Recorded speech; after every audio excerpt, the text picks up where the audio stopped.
8th Annual Startup Boston Week. We'll get started shortly with the AI Demystified Real-World Marketing Wins from Startup Humans panel. Fun fact, this title was generated by AI. And my name is Harish, and I will be your host today. Firstly, a huge thank you again to Suffolk University, Sawyer Business School for hosting this conference. As you may have noticed arriving, this downtown location is the perfect hub for exploring Boston's innovation ecosystem and learning from industry leaders.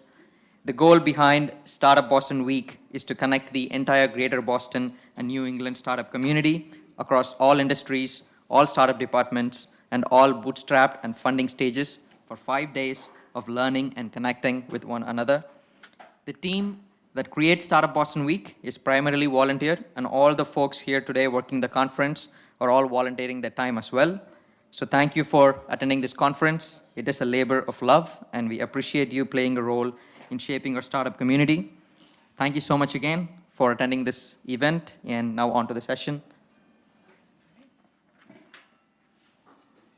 Thank you so much, Arash, for those words of introduction. My name is Yawa Degboe. I'm Director of Demand Generation Marketing at Vimeo, the leading platform to upload, host, and manage video for professionals. So we are here today for something very interesting. So we are going to be talking about AI. If that's not the case, you're in the wrong room. So you still have time to get away. But that being said, one of the things that I really want to talk about is, first, we're here to talk about AI, but you're also interested in the description of this panel. So I want to go through that fairly quickly. We are going to talk about how AI is boosting productivity, how is more efficient for startup, and so many things like that. But you attended a lot of those similar events throughout the year. So we're here for you. I want to focus on each of you today. You are startuppers, you are founders, you are students, you are people who wake up early in the morning to get things done, or maybe late at night. That's right. I see some of you here. So what we're going to talk about during this panel is not so much about what AI can do for you. In some extent, you did that. You attended a lot of sessions about it. But one of the things that I want to talk about is each of those panelists that are here today, they are thinkers and practitioners. They started using AI fairly early on. And this is what we're going to talk about today. And we are going to get as much as possible out of them within the 60 minutes that we have. So let's get started. So first of all, I would like the person, Paul, to introduce himself and tell us a little bit more about how he's using AI and how he got into it for marketing and sales. Yeah, totally. Thank you. So I am Paul Morville. I'm co-founder and CEO of Parrot AI, and I'll talk a little bit about that in a second. I am one of these startup humans on the panel, with my fellow startup humans. The most important thing to know about me is my daughter's here today, so that's kind of cool. But yeah, we are both an AI company as well as heavy users of AI, where we use it to help us scale and build a rapidly growing business in as efficient a way as we possibly can, right? We're a small team, we're a startup. AI, I don't know that our business could exist without AI, both in that we're using AI to build the product, but also that we use AI very heavily to operate the product. I came to the AI space as a little bit of a skeptic. I had spent about 20 years in the information security space. I've been watching AI kind of develop, going way back to when I was an undergrad, and it just was moving very, very slowly. And then around about 2020 timeframe, we were starting to see the industry make a lot more kind of rapid progress. And I was actually out at Neshoba Valley Winery with my wife, and I was talking, saying, hey, I want to start a new company.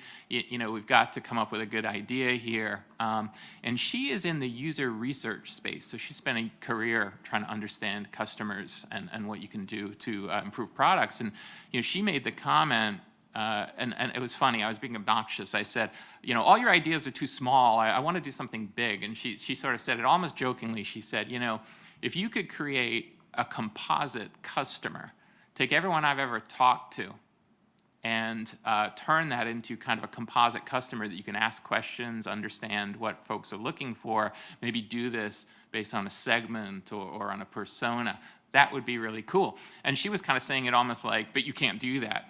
And I said, well, that is really interesting. And so I went back with my two co-founders and I said, hey, what about this idea? And we were observing that video in general and audio were playing bigger roles in the enterprise these days.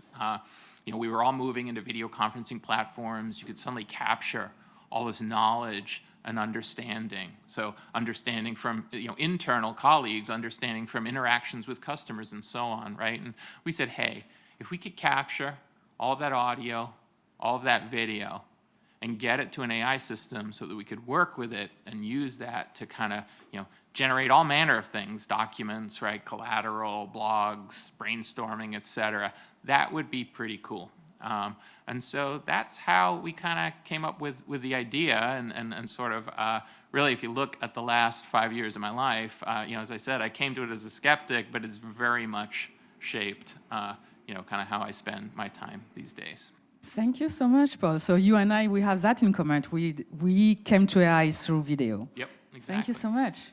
Angela, would you like to go next and introduce yourself and detail about how you're using AI integration? So I'm Angela Pitter, founder and CEO of Livewire Collaborative, a digital marketing consultancy. A bit of a geek because I started in high tech. I was initially a computer engineer. I stayed in high tech for 25 years. I was part of if you've been around Massachusetts for a long time, you might recall a company called Digital Equipment Corporation, which then turned into Compaq, which then turned into HP. So I was the one that had, you know, 3 different companies, you know, 1 to 5 different sites, but only 1 job interview in 25 years. So I would say I came into the business accidentally, perhaps a little bit naive. And so after 25 years, I ran for school committee. And the one thing about being a politician in a local city is, you know, there's this thing called door knocking. Well, door knocking is kind of not me. Actually, politics is really not me, so that's another story. But anywho, I wasn't going to knock on 90,000 doors, but that's what we have in the city of Newton. So Obama, 2008, guess what? He was all into this Facebook thing. So I'm like, oh, let me try this Facebook thing. And so that's how I actually got into the whole digital marketing aspect, working with other political campaigns initially. But in 2012, I realized, you know what, it's really businesses that need to understand this. And I'm feeling right now in 2024, AI, the same thing.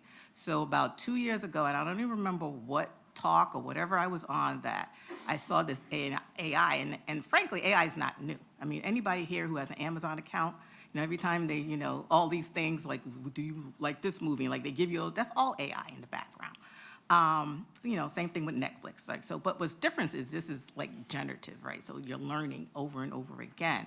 And so I was in the midst of doing my own rebrand, doing a new website.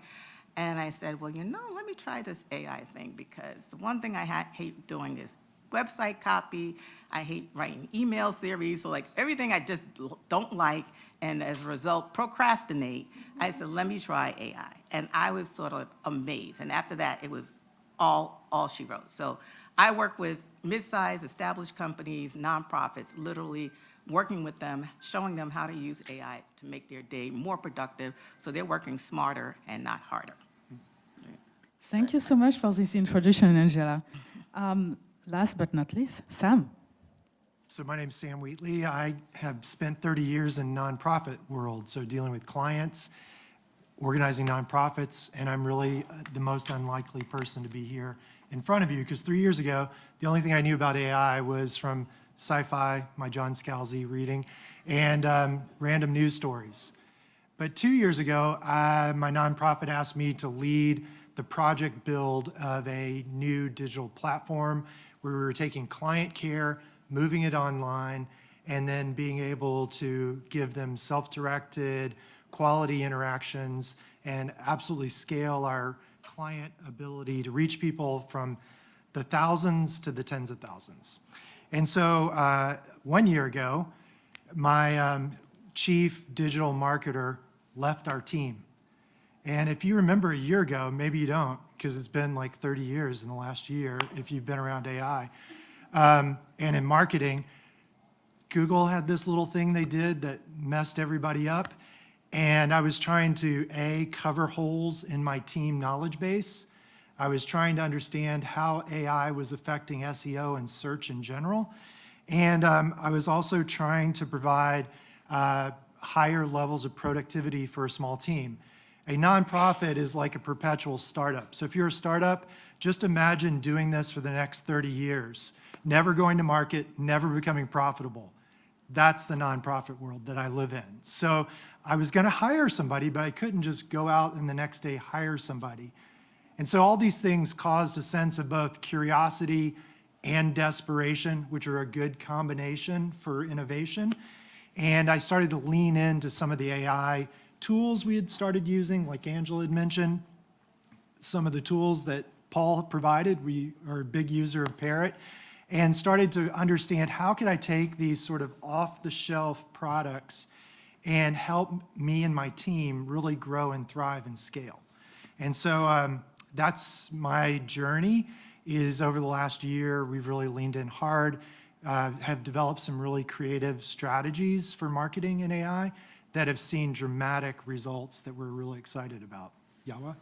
Great, thank you so much. I feel like I know you a little bit better now. So I think it's just fair that I talk a little bit about my use of AI as well. So I feel like there's maybe two kinds of people in this room. There is an early adopter, the ones that see a technology and know right away how they can apply to their day-to-day. And then there's the rest of us. And I confess today I belong to the rest of us. So I started using AI maybe a year and a half ago, when I realized that there were lots of people on the wait list for ChatGPT. I was like, okay, there's something there, let's get started. So this is how we started, but here the focus is really on startup and how you do that. So I'm very curious here, I'm going to start with Angela, if you don't mind. Why should startup consider AI-driven marketing strategies? So it's funny you said there's two types of people here. So I want to understand which camp everybody is in. So raise your hand if you're already on the AI bandwagon and using it in some form or fashion. All right, good morning to you. Okay, good. So for me, AI is all about productivity. I'm the fan of, I'm not going to do what's the best way, what's the best, most efficient path to the end result. So I like to think about, as a startup, you're lacking funding. You're lacking people. You have, minimal resources, right? And you're kind of working with a blank slate. So you got to build that foundation. So when I think about how you can use AI, I'm thinking about, hey, you can use it to build that website. It can help you work with your email list. And in fact, more foundationally, help you work to develop that persona. So who's that target audience so that you can really hone in on those demographics that you need to reach. But we're not good at everything, so we always have sort of an expertise. And I always say, do what you do best and outsource the rest. So I always think of AI as my little Upwork on demand. Right? So if you're the techie type, but you're not a marketing type, no problem. Use AI to help you with that competitive research, to figure out what the best practices are in your industry, to help you with that email welcome series, et cetera, et cetera. The list goes on. But there's so many different things, and unless you get started, you're not going to understand the sort of the scope of that, what you can do with AI. Paul, would you like to jump in? Yeah, I mean, I agree. Like, productivity is huge as it applies to this technology, but it's not actually the thing I'm most excited about, right? The thing that really excites me most about this technology is really it's sort of the opportunities in creativity and in collaboration. And one of the really neat things about what we do is this concept of basically taking conversations and turning that into, outcomes, right? If you think about, where we all live as professionals, we go from meetings and conversations, right? And then we've got to go off and produce something, right? Meet, produce. And very often inside organizations, those conversations, those meetings that you're having, they're the richest source of like the current state and the current understanding of your business, right? So if we can take those ideas and do two things, one is in a highly productive way, turn that into some kind of an outcome, right? A blog, an article, a panel, whatever, right? That's a huge win.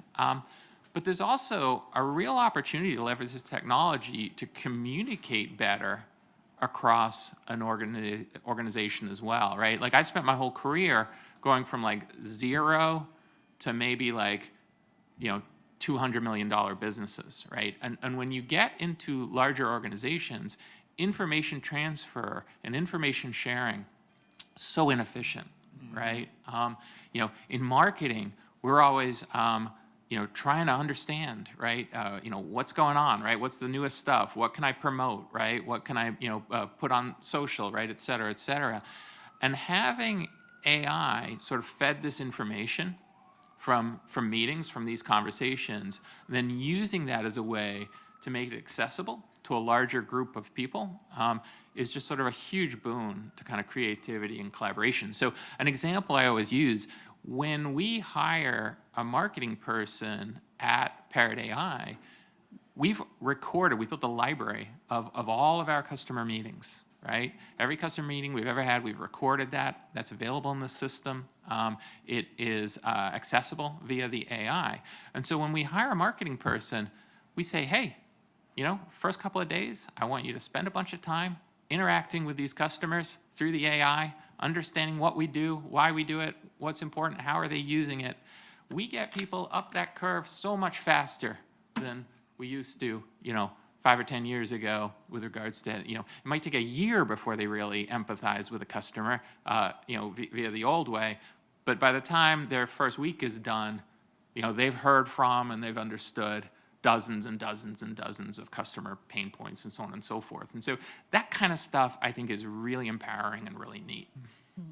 Thank you. So you're really much using AI as a way to onboard, but also, I would say, an augmented version of a product marketing person. That's exactly right. So, another perfect example is that product marketing function. So, again, you're always writing new things, right? I've got to go promote this latest feature.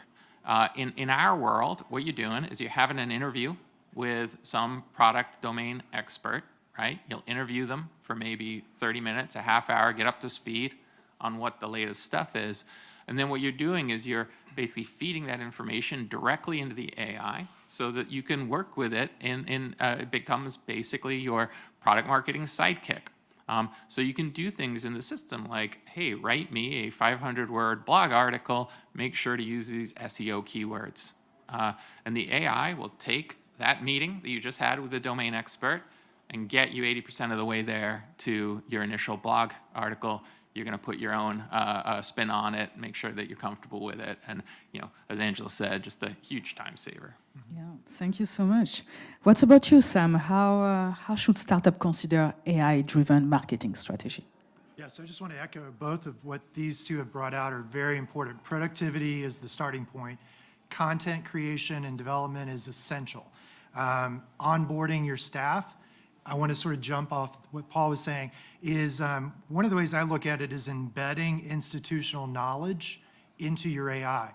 So your AI, creating bots, creating these assistants, can help you, like when my marketing manager left, I had to go through tons of old emails, old Google files. I'm still finding stuff that she had buried somewhere. Instead, now what we do with work product is we kind of have these assistants for every role.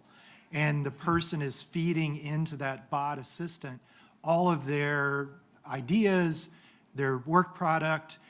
innovating, editing, iterating on it, and updating the bot with their newest, freshest thinking, and then results of how those product launches or the marketing went.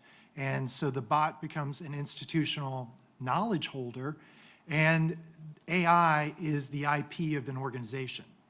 Whereas an individual moves on, and especially in a startup or a nonprofit, you have lots of staff turnover, and then you won't lose that institutional knowledge that's been built by their work product during their time at your organization. The other thing is sort of the effective marketing, since you're here for marketing. Both of you guys have touched on this, but it has dramatically increased our effectiveness at reaching our target customers. About 5 years ago, we did a very in-depth research on our target customers. But that research was in the traditional binder, was sitting on a shelf.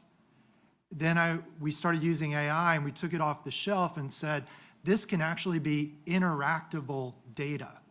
And so we turned those marketing personas into bots that we now interact with as customers and test marketing stories, marketing pitches to them. We feed them back actual customer data when we get it from feedback from our customers. So increasingly our bots speak more and more like our customers. The transformation has been astounding. In Q1 of this year, we were reaching about 63,000 people for our website that we built. After we implemented this AI-empowered persona marketing, we were in Q2, 600,000 users to our site.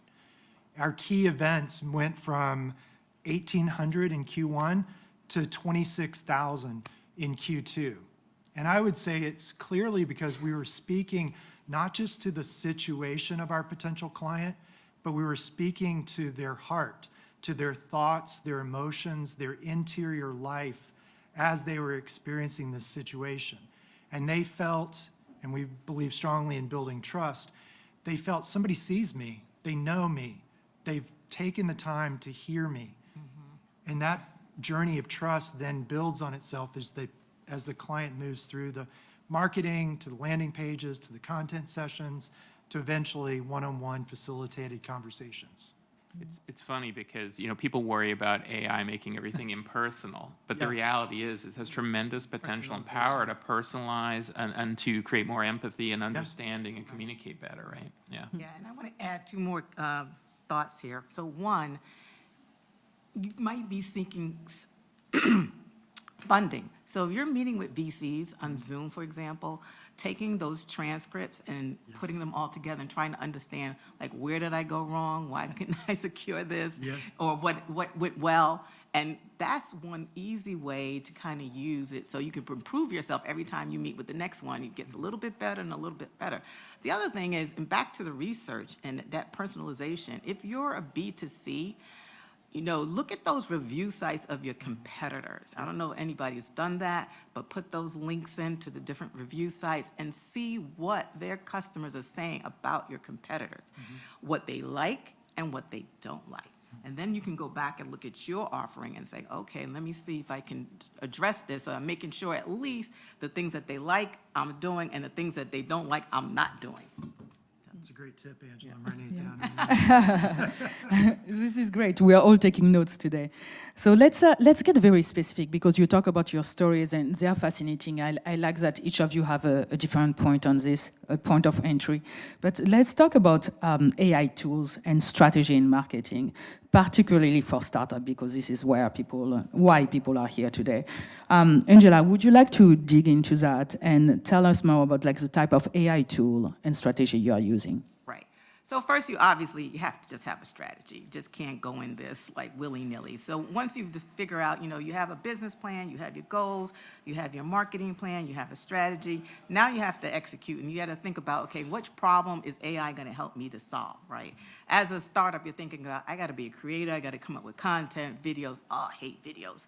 Graphics, FAQs, and like all that stuff. But you have to kind of take a step back. So part of that taking a step back is using the tool and getting used to understanding the output of the tool. So back in the days when we were in elementary school, you know, we had to do 1 + 1 is 2 and learn all your numbers and learn all your multiplications. When you got to middle school, you had a calculator, right? So think about understanding the foundation and the export out of AI and tools like, for example, Chat Hub, which actually will give you side-by-side results. So it'll give you side-by-side results from ChatGPT, from Claude, and from Gemini. So you can compare the results of the prompt that you put in side by side. So you can understand which tool, which LLM, depending on what type of activity you're doing, is going to be the best one to use. And that's sort of the foundational part of it. Then you're going to look at tools that are built on AI. So a lot of these video tools, for like example, Visla, they're built on AI. So they're AI based, and they can just take your transcript. If you're trying to do a sales video, they can take that transcript. You could put that transcript in, and out pops your video, all captioned, all good to go. So those are things. And then you have tools that, you know, your old school tools like Canva, for instance. And same thing, Canva to do a lot of stuff because now they have all these AI components built into it. But one thing about Canva I just discovered like 2 days ago, if you have team version of Canva, they just changed the pricing. So just be aware that it's going to be $100 per person per user. So be aware of that. But the other one, They got to put bread on the table, right? they do. And the other one I do like, especially when I talk about competitive research a little bit before, is Perplexity AI. I like that one as well. And that one also gives you the ability to then, you know, rewrite it using different LLMs in the background. So I want you to think about like tools for the different types of content you got to generate. And then that's for now, that's it. Yeah, thank you, Angela. Thank you for sharing your secret. What's about you, Paul? Yeah, one of the things I, kind of advise people on here is to try and think fairly broadly and creatively about how you use these products, right? A lot of them are very open-ended, and there's kind of like the initial obvious use. You can go into ChatGPT and ask it to write something for you. But the real power is when you start kind of thinking creatively and using these tools in combination. And I'll give you a very specific example from our own business. We have a lot of customer demos that we do. And I'm sure some folks in this room have felt this pain. Preparing customer demos with real examples, right, that resonate with the customer is always a huge pain in the butt, right? Because you want real examples that resonate with that persona that they're going to understand and so on and so forth. You can't use real data because that would compromise your own customers' privacy and security and so on and so forth. And so you've got to generate basically canned examples. The products are always changing. There's new features, right? It's a real maintenance challenge for most businesses. Now we are a product that captures meetings, and so our version of this is that we need lots of fake meetings, right? We capture the audio, we capture the video, right? So we need live meetings, and we need to be able to feed those meetings into our product so that we can demo those the functionality of the customers. When we first started thinking about this problem, we were saying, okay, God, we're gonna have to hire some actors, right? We're gonna have to write, scripts, right? Maybe I can get some friends to do it because like we don't have big budgets, right?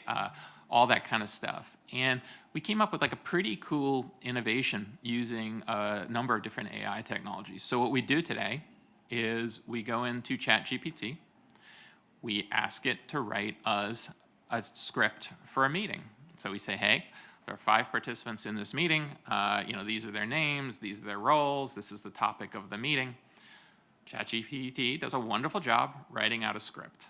So then we take that script and we bring it over to one of these AI, kind of actor generator, video generation platforms. Okay, so these are like talking heads, right? AI generated talking heads that will read whatever you ask them to read. So then we break up our script, we feed, to each of the different actors, their lines, right? It generates the video for us. and the audio, right? We take that audio and video and we stitch it back together in iMovie and we feed that into our product and that becomes our demo. And the reason I like this example is that it's something that, you know, the guy that came up with this process, it's pretty creative, right? Like it's a pretty creative application of this technology. It yields a tremendous result. And when you think about the expense associated with doing this kind of the old way without these, you know, I mean, it would be, you know, it would be both expensive and it would be less effective in that we would, you know, be able to do far fewer of these types of meetings and it would be less targeted and less up to date and so on and so forth. And so it really is cheaper and better. And like I said, there's lots and lots of opportunity to leverage these technologies in different ways to produce these kind of results. No, thank you. So what you're talking about here is like AI cascading tool. That's exactly right. Really, really cool. What about you, Sam? So I think there's some entry-level things that everybody should be using just to free up some mental space. I use an AI product called SaneBox for my email, and all it does is sort my email into predetermined buckets, and I review it occasionally. But it saves me 2 hours a day of the decision-making, where does this go? I love it. The other thing is we use Parrot pretty extensively, and we use that for content capture and then reapplying, just like Paul was saying, towards different uses. Like we have a very charismatic CEO, and she's constantly saying very great things in the middle of a meeting. And then when you go to her later and say, hey, would you write that down? She's like, no, I don't even remember what I said, da, da, da. So we just capture it from Parrot now, and we have sort of a content box for her that we always are pulling content out of to create all kinds of stuff. OpenAI, of course, for persona bots and GPTs. And like Angela said, I think it's important to start exploring other platforms because each AI platform has slightly different personality to it. And you're only going to understand those strengths and weaknesses by using it.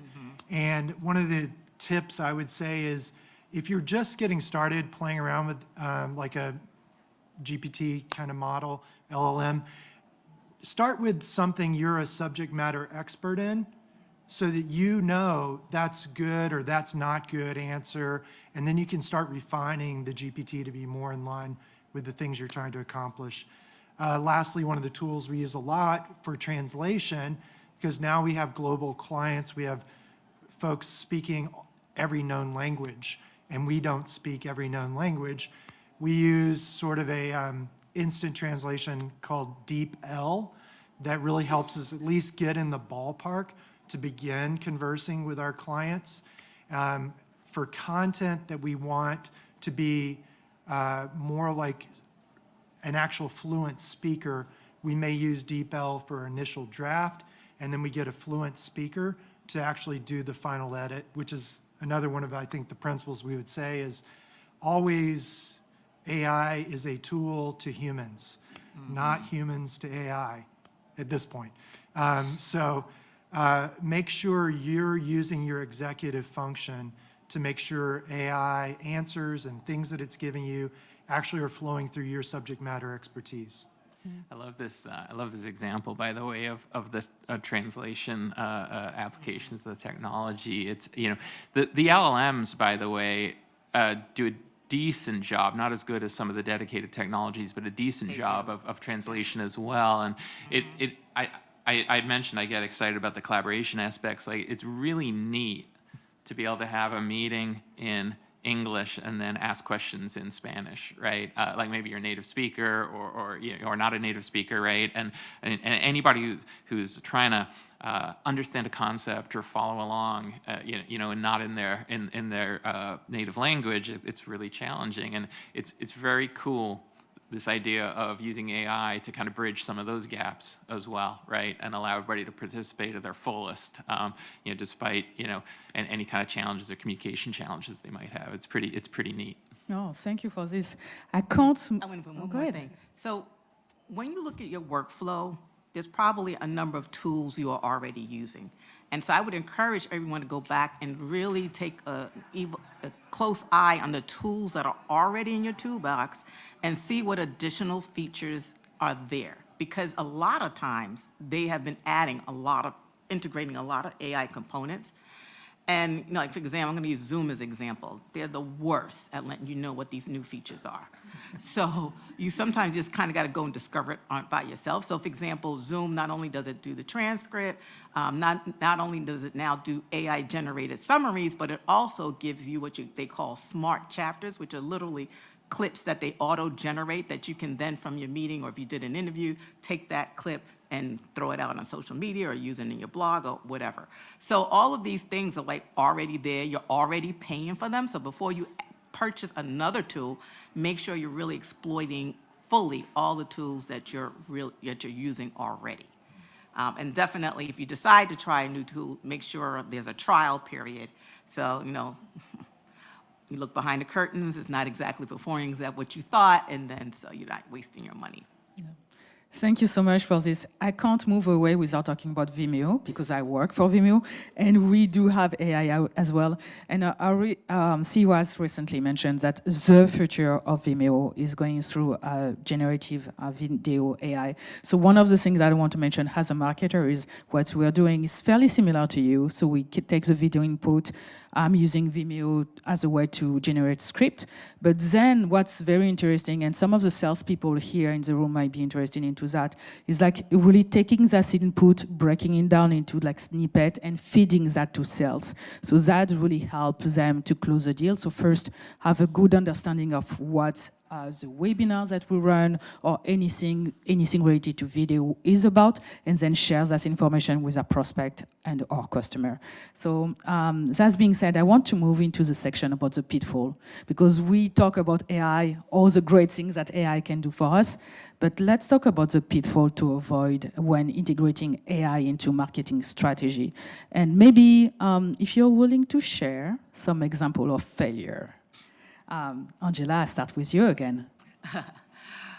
So like any other technology, AI is not the end-all, be-all.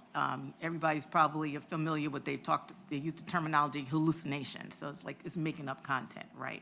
I don't know if everybody heard that story early on. It's probably been 18 months now, where the lawyer created his brief and it made up cases, and it was a hot mess. So at the end of the day, you are the expert. So you really have to be careful of not, really trying to be too efficient. Like, don't do the cut and paste thing. Really evaluate the output of the LLM, and also know that it's inherently biased, right?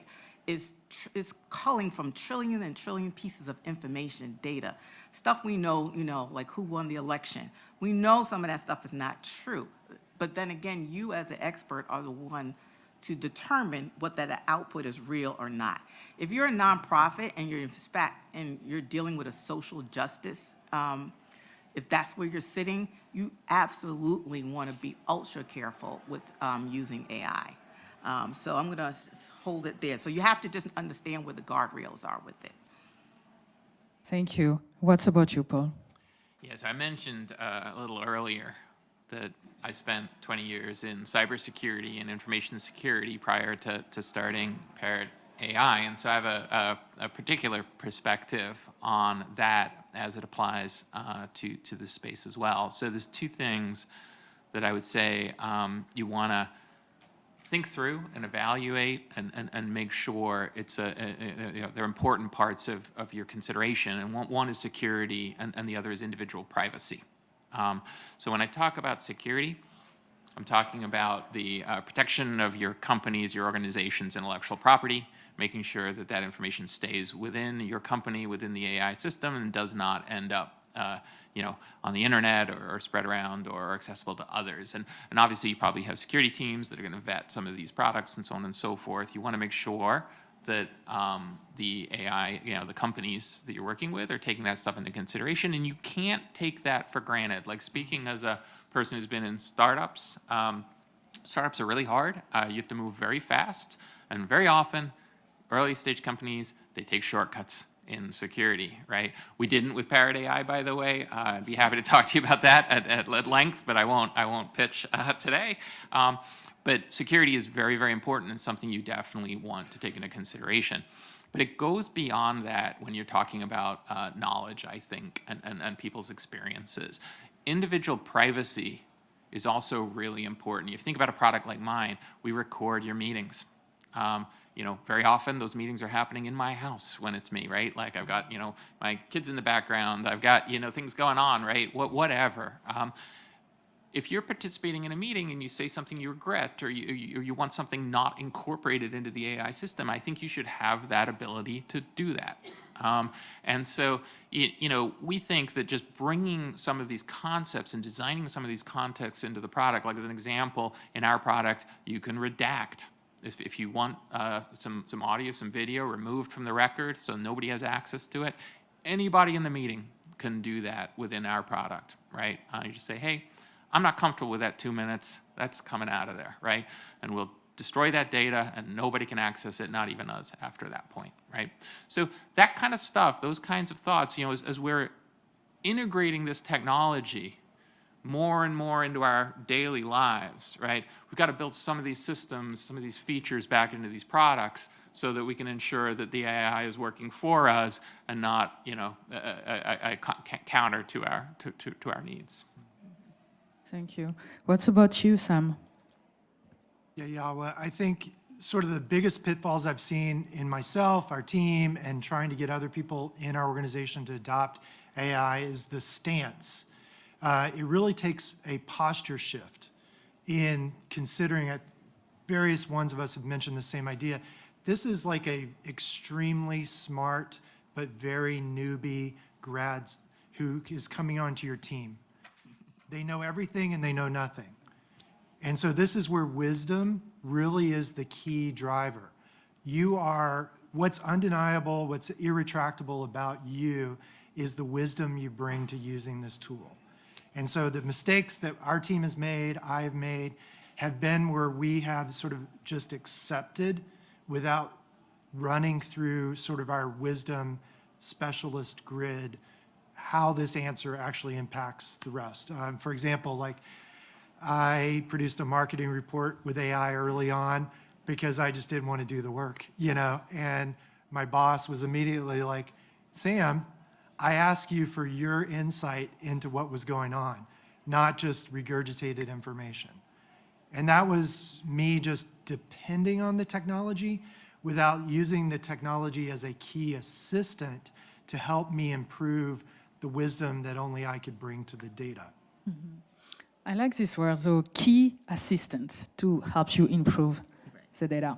I really like that. So it sounds like we took a poll earlier, so most of the people that are here are using AI in a way or another already. So let's take it a step further for this last question before Q&A.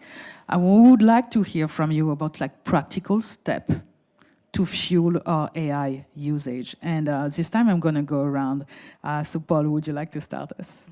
Yeah, I mean, look, almost all of these tools have some kind of free version, right? And you know, the other thing I would say about this is that these tools are pretty fun. Yeah. You know, this is not like a lot of technology where, you know, it's just sort of like a means to an end, right?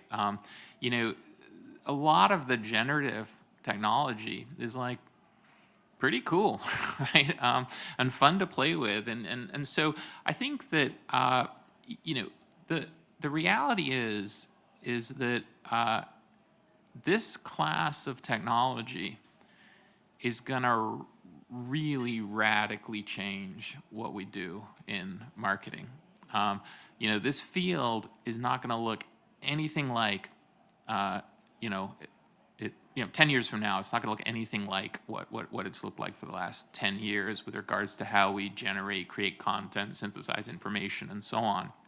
And so there's kind of like this imperative to really understand it and master it and figure out what it can do for you.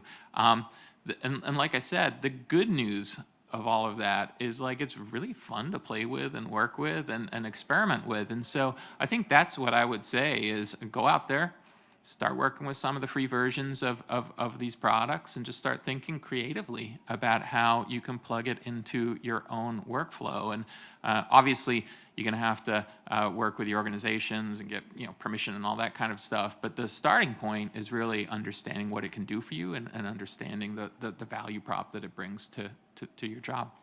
Thank you so much. What about you, Sam? Some very practical step to step it up. Totally agree. It is fun. Go play with it. And don't take off your business hat, put on your kid hat, and go play with it. And then persevere is the other thing. Like I've tried to train lots of people on my team and cross team, and they always hit this point where they're like, it's not doing what I want it to do. And I'm like, well, why? Why is it not doing, what do you want it to do? What I found is it actually focuses people's understanding of goals. And then when they hit these roadblocks, have them push through to like learn, how do you design it better? How do you increase its knowledge base so it's operating off data sets that you want it to be working on? Where is the LLM maybe different? I kind of wash my results through different LLMs. I do the same thing. To get their different perspectives. I have multiple GPTs, and I'll ask one GPT its opinion of another GPT's answer, and then improve it back and forth. Yep. So play with GPTs. They're fun. Yeah. It's a muscle, and that's what I am. You just like, you're working out, you're trying to get some muscle, still working on it myself. You got to do it over and over again. And so to have fun with it, put the business aside for a second. Think about the personal uses. So one of the things early on, I was like, oh, I'm going to do this gluten-free thing, and I had no clue. I was like, oh, let me use ChatGPT. So create for me a 5-day, gluten-free diet, and these are the things I like, these are the things I don't like, and where can I go to buy these things? Like, so what's the store nearest me that's going to have this in stock? And so all of those kind of things. I'm going on a trip. Build me an itinerary. What are the things that places I should see? What are the hidden places to visit at those locations? What's the best food? Like, if I want to do dance classes, where would I go? So like literally think about the personal side and how it can help you. And then I think that'll sort of open up your mind to like, okay, now how am I going to use this in my business? And, again, we said this before, it's not the end all be all. You always got to check in, and I do the same thing. I take the export out of one and import it into another, especially when I'm doing research. When researchers give me all these different links, half of those links don't work. I put them in another one, like, this is a real site, or, where can I find the real data? The real source is what I should say. And the other thing about getting started right away is this technology, he said in 10 years, I would say in 10 days. Yeah. This technology changes so quickly. So back in my HP digital days, so this was late 80s, I'm dating myself, the compact discs did not exist. And we were working with Sony and Philips to create the compact disc. That coming to market was probably a 5-year process. From the time we also had those big, refrigerator computers to we now have the handheld iPhone, 30 years. This stuff is changing in 30 days. So if you don't get on the bandwagon, you're going to have such a steep, it's a steep curve anyway. It's going to be like this if you don't get in there now, because it's going to be changing so rapidly over and over again. So what I say to you is don't be afraid. Yes, you're going to screw up. Yeah, you're going to fail. It's just going to happen. And just roll with the punches. This too shall pass, and it'll get better. The more you use it, the better you'll get at it. If you're not creative, use that word a lot. Some of us, techie types may not be that creative. I like to sometimes use the app version, right? So I can just talk to it, right? Because sometimes I start typing, I get in my head. I'm trying to solve this problem, and I'm thinking about this, and I'm thinking about that. Again, it's the person who's in the cubicle next to you, right? So, like, how do what should I be doing? How do I think about this? What should, give me a prompt. Like, I ask it a lot of times to create that prompt for me. What are the pieces of information you need? And then now I kind of go back into it. And so think about sort of your approach as well. Yeah. Thank you very much to the three of you for your time, your generosity. I think I'm going to wrap up about what I heard today. So we heard about cascading AI. We learned about how to use AI for content. We learned about multilingual translation. So that's very interesting for marketers and salespeople as well. So now I'm going to move to the room here, and we're going to open it up for any question. And we have a mic here. Thank you so much, Arash. You guys can raise your hand first. Hi, I'm curious when you think it's time to start thinking about the provenance of some of these AI agents that we're using, and given that they're evolving so quickly, and we don't really know exactly what's behind what's providing us the information. So I would imagine, as tasks become more mission critical, do we have to think about and start asking questions about how do we track the different agents that are providing the help? Paul, would you like to take this question? Yeah, so this is a tricky problem, right? Because the thing that gives a lot of this technology its magic is that it is gathering and synthesizing an enormous amount of information. And so, tracking, and there really is a lot of synthesis that happens, right? So there's not always a connection back from, basically the information to its source, right? And frankly speaking, that's actually like a very, very, if not impossible problem to solve. And so I definitely think that it is a important consideration. I think that what I would recommend, though, is really more to steer it towards kind of quality control on the other side, right? I think both, I think Angela spoke about this quite a bit, about, basically not trusting the AI. You have to bring your own knowledge, your own domain knowledge, to basically assessing what is coming out of these systems, right? You should be very, very careful submitting something that you don't have sort of first-party knowledge of, right? As your work, or as this is what the AI says, right?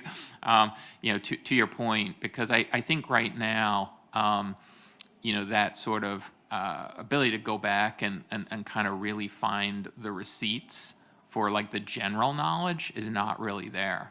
Now, there's a second part of this, which is when you are processing other information through the AI, it's a much easier problem. So in my own product, as an example, everything we generate, if you ask us a question and we answer it based on the meeting that you just had, we're going to create footnotes that are going to point you back to that part of the meeting and say, this is the part of the meeting where Andy said that, right? So I do think that from that perspective, that is definitely something that I would look for in terms of the higher order products that you're buying. But when you're looking at the raw LLMs, it is a very tricky problem. Thank you so much. So next question, Arash, would you, this gentleman here, thank you. Hi, everybody. Thank you for the presentation. I just want to react about when you talk about the speed in which things going right now, AI. And at some point, I'm a Facebook generation, and I close my eyes on everything else. But Instagram, I have to take it for a restaurant at some time for the menu. But I attempt to do the same thing with AI. For example, I'm running 2 companies, real estate and consultancy firm, different needs in terms of marketing. And I was wondering, should I try to catch up with AI, or should I make sure that I hire someone who will stay on this, because my job will be to shake hands, find funding and stuff like that. I'm facing a trade now. What is the best way to handle it? Should I have the knowledge myself and catch up, or have people that follow AI for me? Yeah. Angela, would you like to take that? I feel like you might be the best person. I think you actually have to do both. I think as a founder, you have to get in there and understand the technology.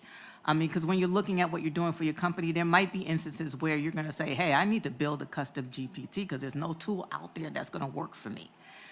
So by getting in there and kind of understanding it, you get ahead of the curve, so to speak.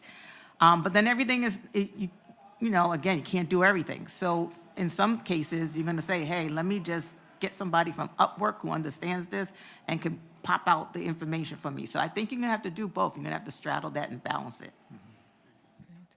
Next question over here. Yeah, hi. So thank you for so much insight and a lot of tools that you mentioned. The question that I have is for Sam. And you talking about like how you dramatically increase the interaction with customer.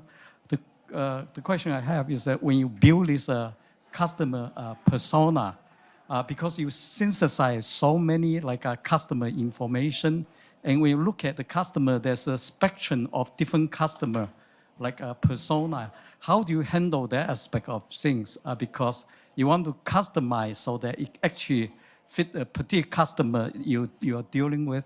So that's. Yeah, so I think it starts with the research, and this may dovetail a bit to your question as well. There's a point where you need expertise. So we hired a company that we were seeing a certain set of clients we knew, but we knew there was a huge market of clients we weren't seeing. And so we wanted to know who those clients we weren't seeing, what they were. And so we hired a market research company who did that, interviewed, developed sort of these key personas. And the way that they segmented our market was people who were kind of open toward their future and people that were closed towards their future. People who were constrained by their emotions and people who had more perspective on their emotions. And so it started from a place of the psychological profile of our different customers or clients. And then they gave us sort of those personas. And then we were able to take those personas one by one and build bots or GPTs for each one of those personas. In the makeup of building the GPT, we gave it characteristics and set the data set with these parameters that came from our market research. Then we began interacting with those personas and feeding them client information. When we got feedback from clients that fit that persona, we gave them sort of a document. Here's what clients that are, one is called Persistent Penelope. Here's what Persistent Penelope says when she encounters our programs. Here's how she feels helped. And now when we ask Persistent Penelope, hey, here's some ad copy for this marketing effort. What are your thoughts on that? How does this make you feel? Where would you improve this? What are some suggestions for improving this ad copy? That's the iterative interaction that we're now having with the information, the GPT, the persona, that helps us wisely take its input and then put a marketing message out into the public that has not just been A/B tested, it's been A, B, C, D, E, F, G, H, all the way to Z tested.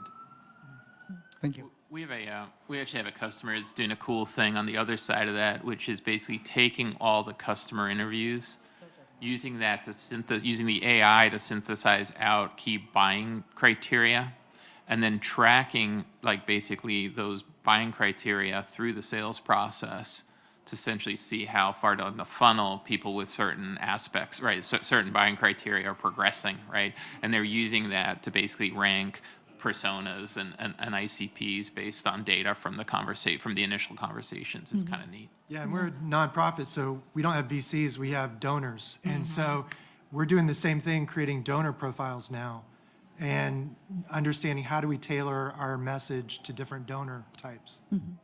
I'm going to add my dimension hat here because I think when we were preparing, Paul, you had a very interesting example about how you use AI for the sales side of it.